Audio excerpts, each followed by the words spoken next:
Welcome to the Healthy, Wealthy, and Smart podcast. Each week, we interview the best and brightest in physical therapy, wellness, and entrepreneurship. We give you cutting-edge information you need to live your best life, healthy, wealthy, and smart. The information in this podcast is for entertainment purposes only and should not be used as personalized medical advice. And now, here's your host, Dr. Karen Litzy. Hey everybody, welcome back to the podcast. This month, the whole month of August, the Healthy, Wealthy, and Smart podcast are featuring podcast hosts of other podcasts, both inside and outside the world of physical therapy. And today I'm so honored to have on as my guest Joel Erway. He is the founder of the webinar agency, which helps businesses build live and automated webinars. And he is also the host of not one, but two podcasts. One is called Sold with Webinars. The other is Experts Unleashed, and Joel was gracious enough to have me as one of his guests on Experts Unleashed. So if you haven't heard that podcast, definitely go back and check it out. And of course, if you want to hear both of Joel's podcasts, you can go to the website podcast.healthywealthysmart.com, click on the show notes for this episode, and you can go straight to both of his podcasts. So what do we talk about today? We talk about how you can position yourself as an expert even if no one knows you. So we talk about the mindset of an expert and how you can develop that mindset, why you should lead with an offer to solve your audience's pain or pleasure points, how to generate noise for a new launch, and the importance of authority positioning.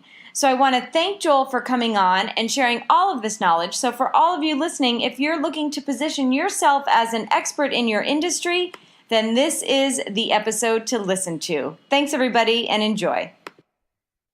Hey, Joel, welcome to the podcast. I'm so happy to have you on. I was on yours a couple weeks ago, and now I'm honored to have you come on mine. So thank you.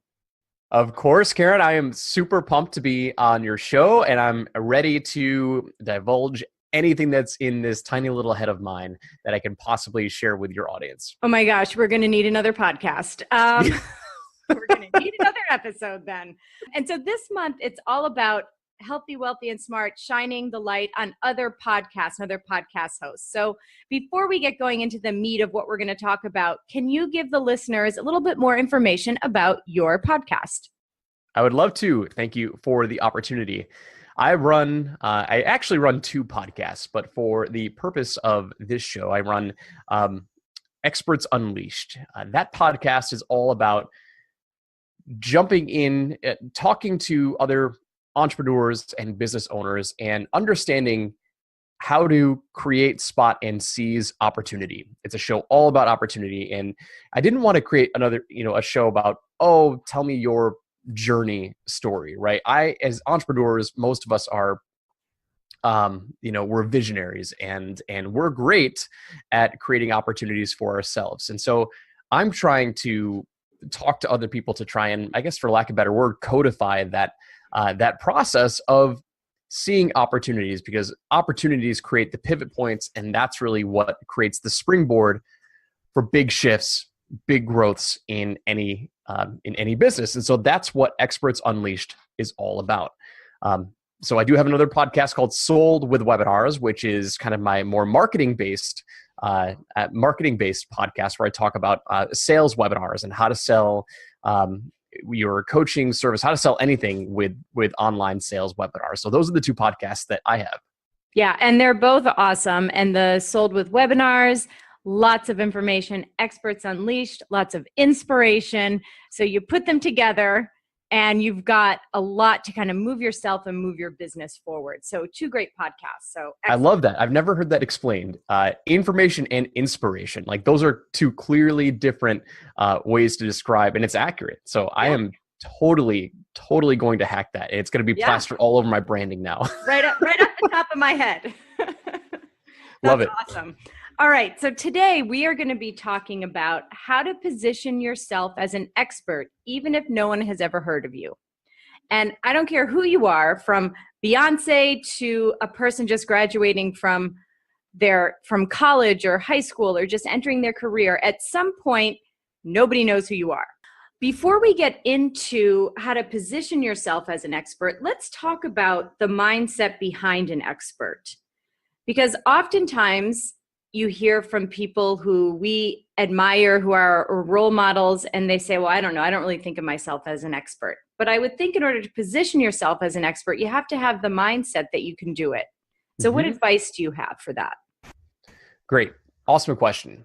So we can kind of start by talking about like the definition of what I call an expert. And so an expert is really somebody, we're all experts in something, like especially as business owners or entrepreneurs, or even those who are, not self-employed, but who are still employed and working for somebody else, right? You're hired for a very specific role, like do this because that's what your role is. And so, as entrepreneurs, we just kind of take that to another level. And when you think about what an expert really is, it's all about figuring out like, what do you do?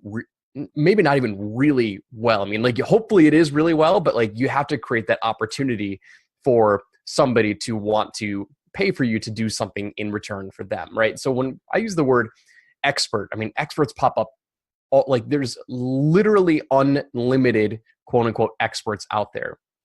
You look on YouTube and people who create YouTube channels, I mean, like their themes, like they're experts in whatever they're talking about.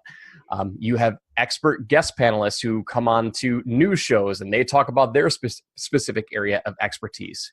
And so to think about the mindset of what an expert really is, which was the original question, is just, really, what is it that you get paid to do? What is it that you really enjoy doing that you can provide value to others? And so I think that's kind of a very generic term, and I don't like speaking in terms of generics because it's kind of the exact opposite of what I do in terms of my marketing and my branding services. But I mean, the word expert can be kind of broad. You really just have to figure out like, what is it that I have that somebody else doesn't have and wants? And that's where I kind of start that conversation of exploring what is my area of expertise, because people can have multiple areas of expertise too. And that's a big common misconception. It's like, they don't like being pigeonholed into one specific avenue.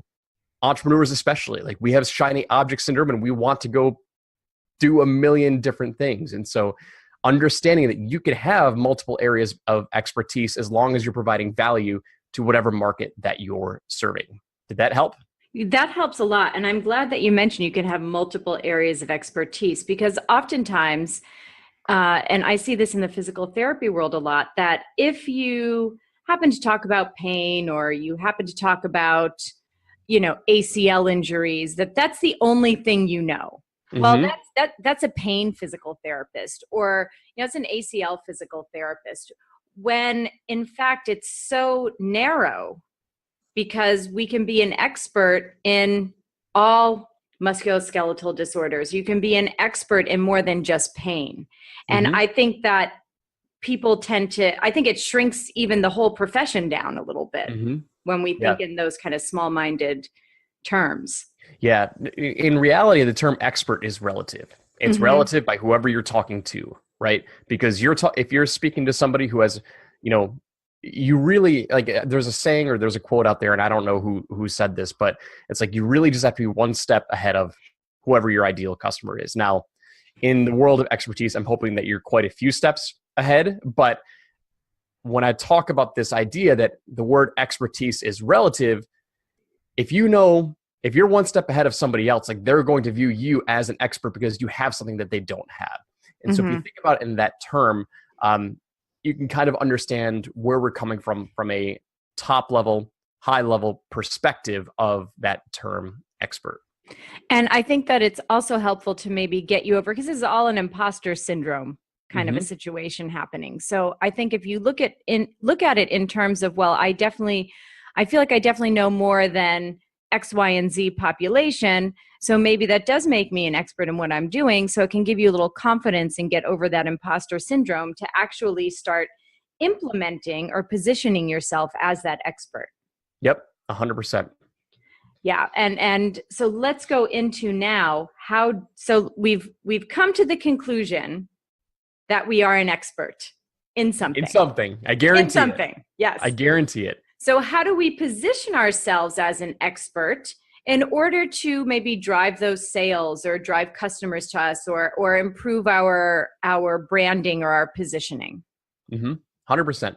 So let's kind of repeat and reiterate, because this is a great segue into where we're going here, but I'll reiterate the notion of expertise is relative, right?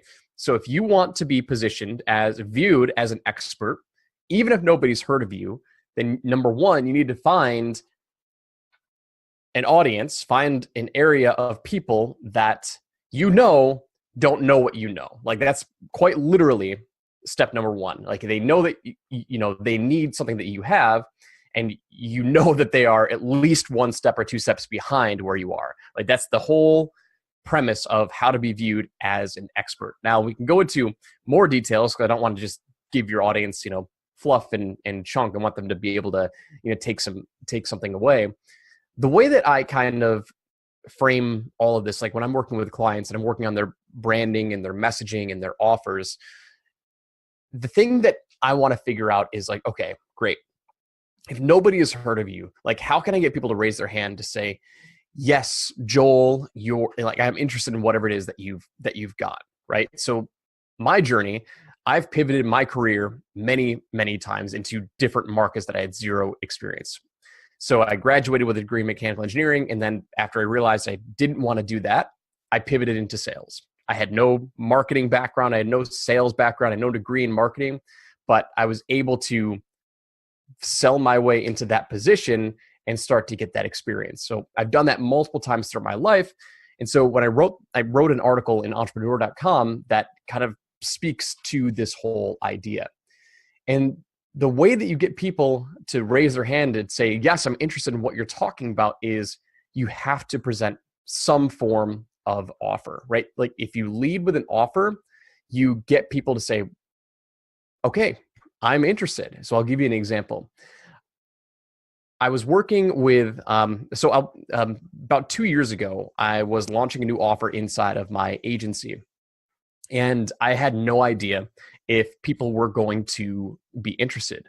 I come from a world of paid traffic and direct response marketing.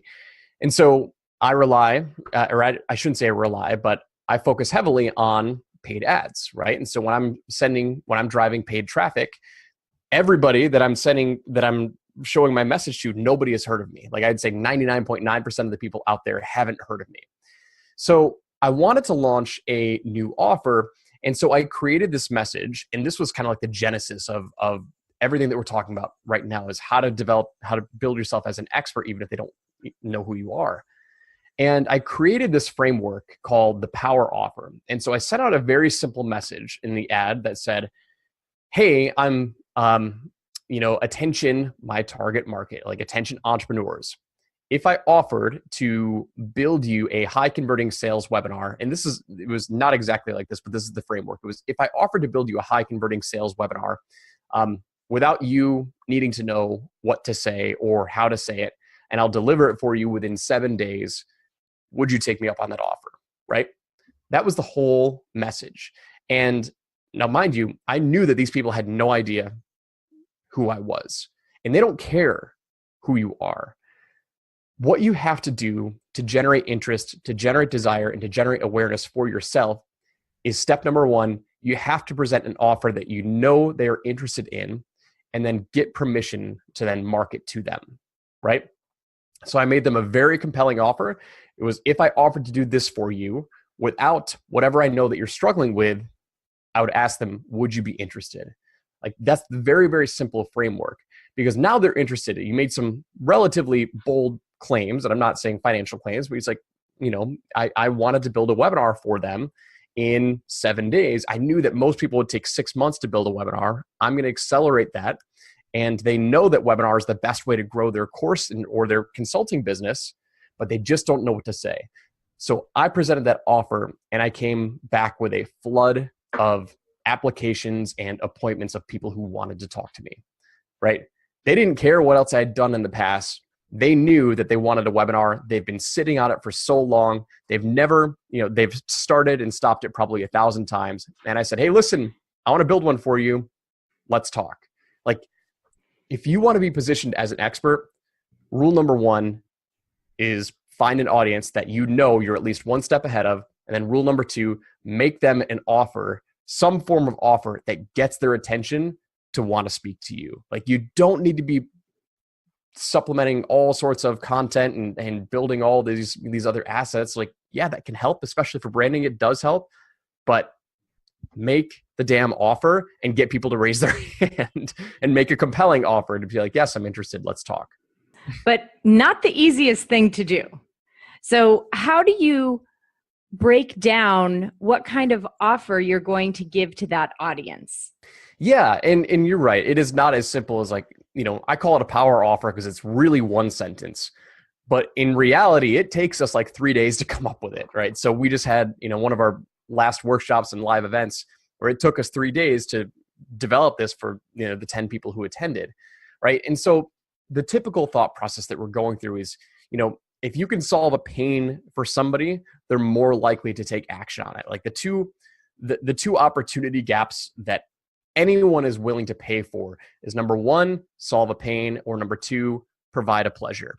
And for the vast majority of entrepreneurs and business owners that I work with, they're solving some form of pain. If they're in relationship development, there's a different pain associated with that. I mean, business consulting services, that's the typical field that I work with my private clients. So we want to figure out and extract what it is those pains are. Now, for entrepreneurs who are just getting started out, we always, and they're scatterbrained. They don't really know what the idea is, or they might have some ideas, and we want to kind of hone that down and crystallize that and form it into something that's compelling. We'll say, okay, great. Like, what have you done in the past 3, 4, 5 years? Like, if you're employed and you're making that transition to self-employed, like, how can we find that internal expertise that people are willing to pay for? I'll give you an excellent example. So just this past weekend, I was talking to my sister-in-law. She's a stay-at-home mom, and she's entering the direct sales world, network marketing, and she's doing okay. She's making money, but and I've been following her stuff on social media and on Facebook, and I noticed that she does a very, very good job of Facebook lives and doing live engagement, and like, she's phenomenal at building this engaged community with Facebook groups.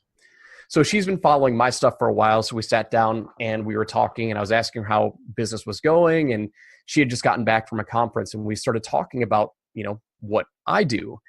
And she was looking for different ways to grow her business. And I asked her if she had ever considered, her primary revenue is selling direct sales products to consumers. And, I asked her what her goals were in terms of financial, and she was like, okay, I'd really like to make this, this amount per month. And she was pretty close to it. And we're like, okay, have you ever considered like selling a different type of offer to, or let me backtrack. If she wanted to get to a certain revenue number, it was going to take her a while to do that with just direct selling. And she's like, well, I'm looking for other opportunities. Like, maybe I can provide coaching services, right? So we started doing this self-reflection of like what it is that you do really well inside of your area of expertise. And I identified like you do a very, very good job of creating engaged communities. I said, have you ever considered teaching other people how to grow those communities or build those communities? So she goes, no. And I'm like, I would bet you that people will probably pay, anywhere between $1,000 to $3,000 to either have you set it up for them, or number two, just coach them on how to do it. And like, those are the types of questions that we go through. It's like, are other people suffering from that, right? How much would they value building that engaged community? How much would they value you doing what you already do very, very well? And it takes that existential set of eyeballs sometimes to look on the outside in at the expert, at the potential expert, to say like, listen, you do these things really, really well. Do you know of anybody else who does them, as well as you do? And a lot of times the answer is no. And we ask those questions to kind of extract those ideas and then put a value on what it's worth if you were to show other people how to do that. I felt like I was rambling a little bit. Was that clear? Yeah, no, it's very clear. And it makes me think that if you are for the listeners, if you are listening to this and you're thinking to yourself, well, I think I know what I'm an expert in, it might behoove you to have someone outside of, whether it be your profession or family, to come in and kind of help you work through some of this to find out where you really shine within your expertise. 100%. Because I love how you said that what do you do really well inside your expertise? Because a lot of people may have the same expertise, but not everyone is you. And so there is something that you have to offer that is extremely different than what other people have to offer. But when we're in it ourselves, we often don't see it. And you know what I see more often than not is with experts who are kind of already involved in some form of community. And I'll highlight, I don't want to pick on my sister-in-law, but like she is sitting on a gold mine right now. And I was trying to like hold back my excitement because like we were just kind of collaborating, and I'm like, you have so much potential right now. And like, it would literally 5x her current revenue. Like if she had, made this one slight pivot. And what I see is the biggest opportunity that I see for so many experts, and this really applies to people who have kind of already gotten started, but maybe aren't at that level that they dreamed of. It's like, with Victoria, my sister-in-law, like she's in like the network marketing, the direct sales industry is huge. Like it's so big. Like I've never played in that role, but there's always so much potential with just providing services to other people inside of your own community.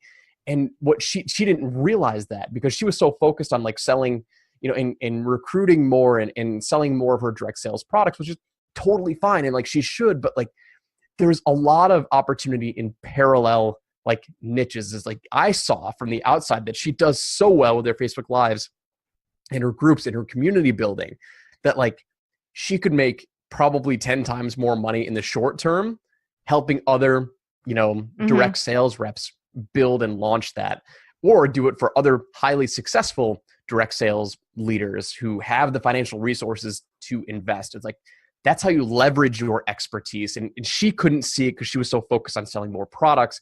But I'm like, there's quite possibly 6 figures of revenue sitting like right there for you, but they don't know to look parallel. They don't know to look at those other opportunities. And that's really what we help do. We have realized we are an expert. We have come to that realization. We have accepted it.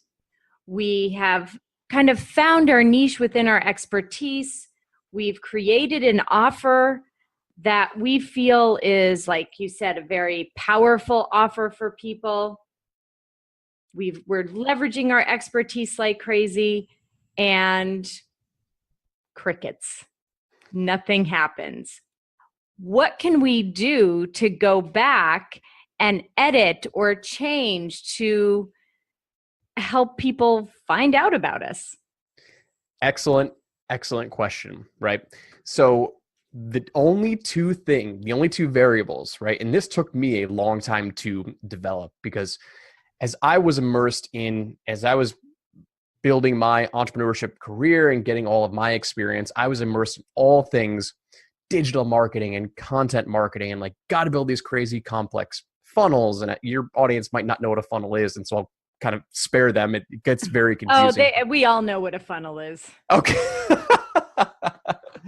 So, we can be drowning in this idea of like, I have to create all these emails and all of this crazy complex stuff. And I've fallen victim to it before too, right? It wasn't until I launched that ad about 2 years ago that I realized, like, holy crap, like the minimum viable offer, like, minimum viable product, minimum viable anything is what you need to create.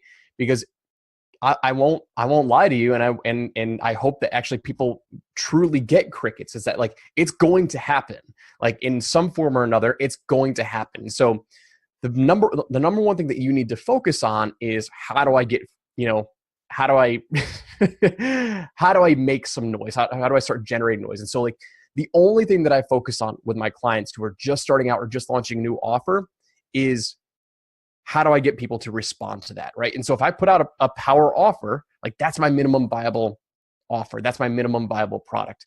So if I put out a power offer, which is 1 to 2 sentences, like, hey, listen, are you interested in this? I want people to say yes or no.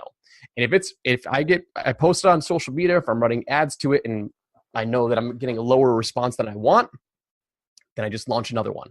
And I launch another one. And that's the only thing that I'm launching. I'm not building new funnels. It's like that 1 to 2 sentence power offer. That's what I'm launching to the world every single day, because I want people to raise their hand and I want to get on the phone with them and say listen, I made and that's the thing. It's like, I made them an offer on the ad.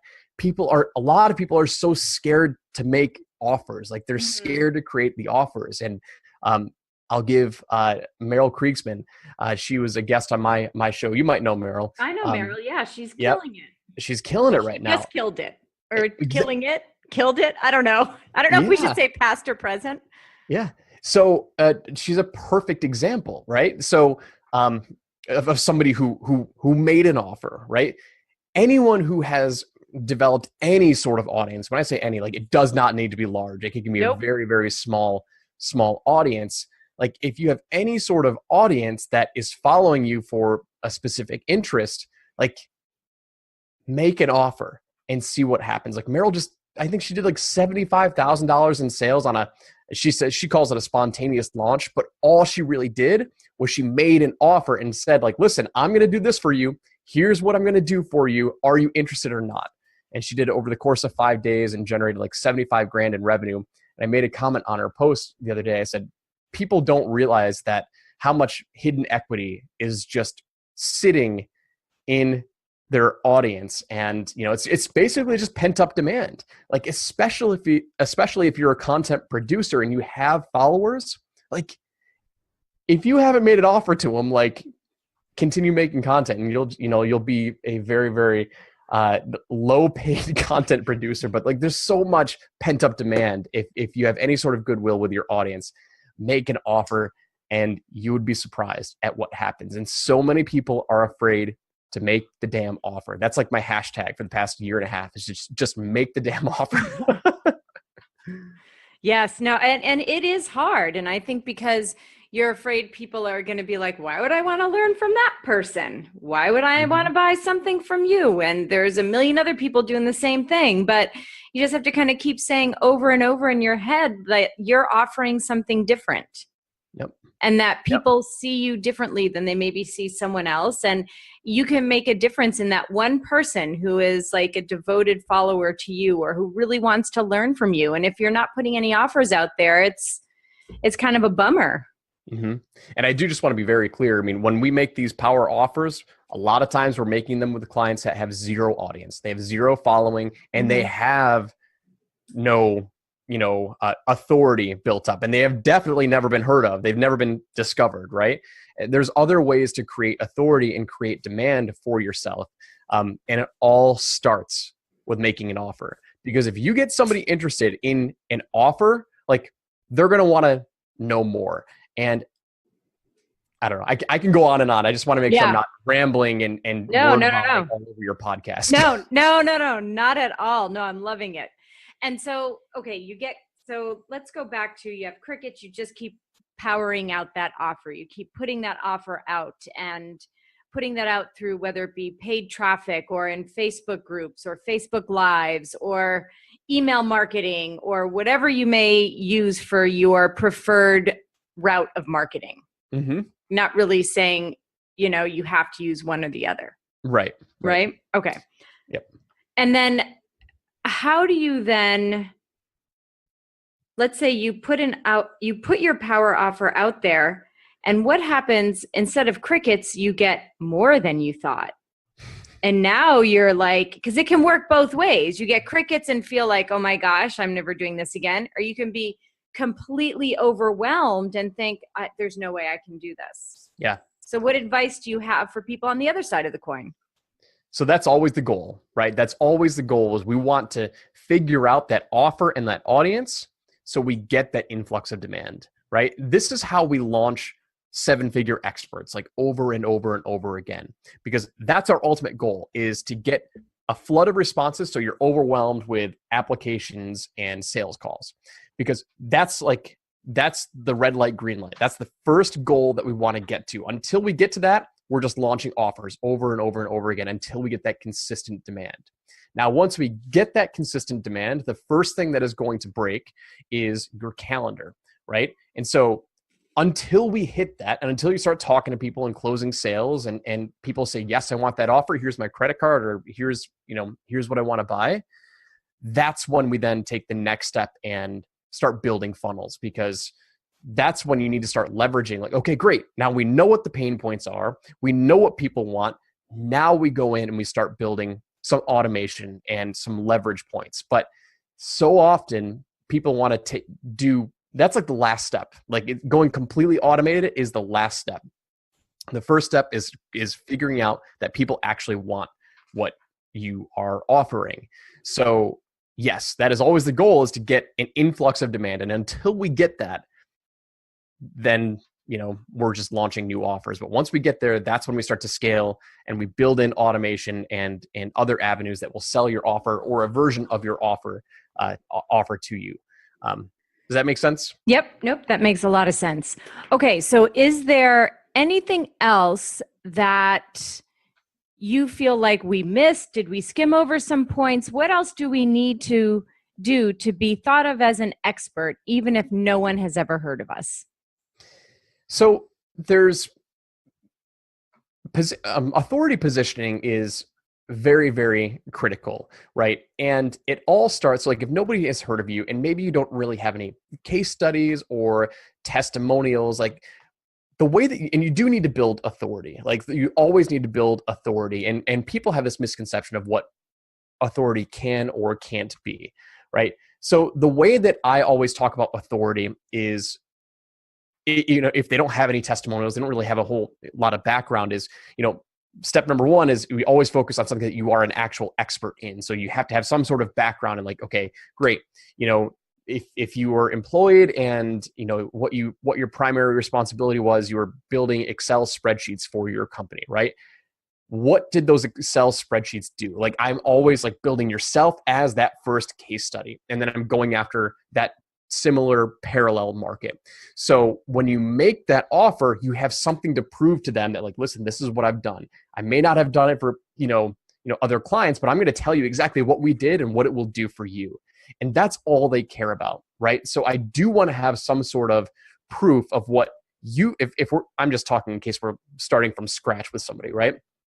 So looking inside and building yourself as that first case study testimonial, and then translating that message to what it will do for your prospect, what it will do for your customer, right? I want to build, I probably wouldn't position myself as a Microsoft Excel expert, but what I would say is, I will automate your CRM system, so you know exactly where all your leads are going. Like, it's always based on results. And so if you don't have that credibility, we can develop your credibility in other ways with looking inside and figuring out what you've done for yourself and using yourself as that case study testimonial. So where I'm going with that is there's lots of different ways to build authority, because people think that, oh, well, I don't have case studies, I don't have testimonials, and likely you do. And it's just inside, like it's what you've done for yourself in the past. And if you're trying to, I don't really work with people that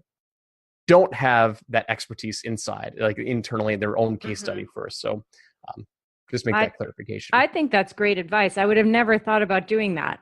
Mm-hmm. I would have never thought about using myself as a case study to help sell my expertise and what I can do. So I think that's amazing advice, because we've all got ourselves, right? We've at least got ourselves. So we have a case study right in us the whole time. I love it. I love it. And so many people don't, I'm sorry, I didn't mean to cut you off. No, go ahead. I mean, so with entrepreneurs and experts alike, people don't understand that really what we're doing is the same thing that we were doing if we were trying to land a job with a company, right? It's like, you've got a resume or you've got your LinkedIn profile. It's now just a matter of how do you create demand for yourself where multiple people can hire you, and how are you going to sell yourself? And so once you start to understand that, like, people are buying people every single day, and there's this giant marketplace, there's this giant millions of people are getting, maybe not millions every day, but like those conversations are being started every single day, that once we then take that leap and we're an entrepreneur and we're self-employed, we immediately forget that, like, I've been hired 10 times before. I've been hired, 5 times before, using just a single sheet of paper to start the conversation. That's all we're doing in just a different format, right? Your resume, your cover letter, whatever it is a version of your power offer. And you might list all the different places that you've worked, and, the only thing that your potential employer is looking at is what can you do for them. And when you remember that and you think that, okay, great, now I'm selling myself as an expert, the only thing your potential customers are caring about is what can you do for them.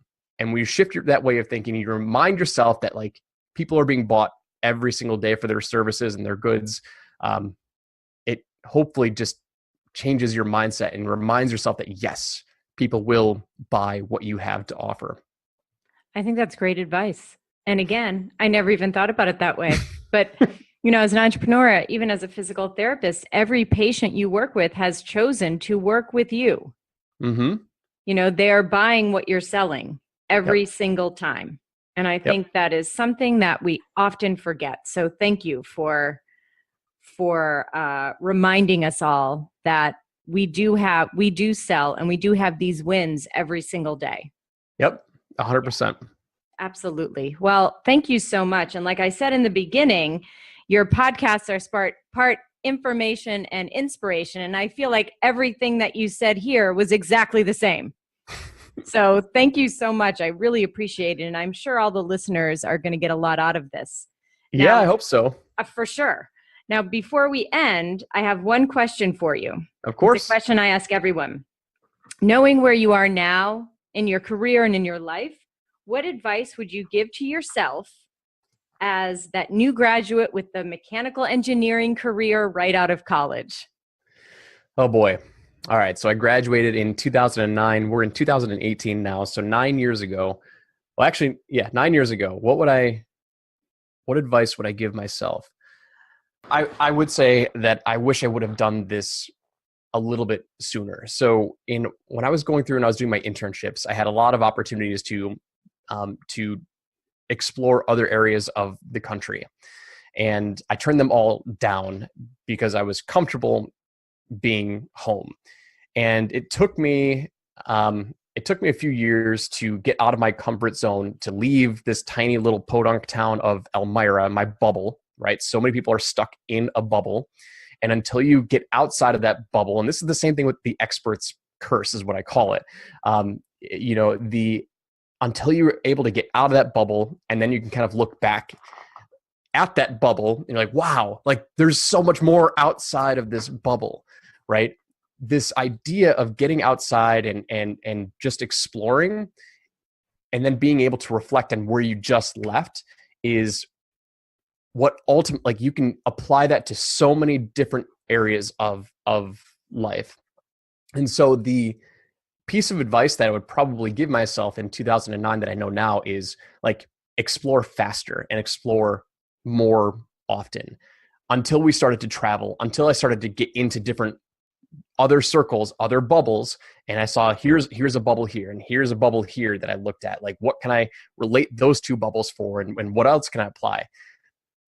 My mind has blown up in terms of just expansive thinking, because when I started to get involved in different circles and different bubbles, that's when everything started to take off. And so the one piece of advice that I give myself in 2009 is explore faster and more often, like increase the frequency and do it yesterday. So now, where can people find you? So if they have questions, they want to work with you, they want more from you, where could they find you? Yeah, excellent. So they can go check out my podcasts. So that's probably the first spot that they can go. So Experts Unleashed is the podcast that we mentioned in the beginning. If they're interested in, and like I said, Experts Unleashed is more about how to spot and create those opportunities. And I'm interviewing other people to figure out what were those opportunity shifts that got them to where they are today. Not necessarily their journeys, but like those specific opportunity pivots, right? That's what that podcast is all about. Sold with Webinars is kind of my baby. I'm a geek about all things marketing and marrying this blend of inspiration and information right? So Sold with Webinars is my marketing podcast because my background is in sales webinars and sales presentations. So I've got 50 episodes or so up on that one. So you can go check out that at Sold with Webinars and soldwithwebinars.com, or head to my other website, expertsunleashed.com. So just the name of my podcast, go to that URL and then you can connect with me. Perfect. Thank you so much. And of course, we will have links to everything at the show notes over at podcast.healthywealthysmart.com under this episode.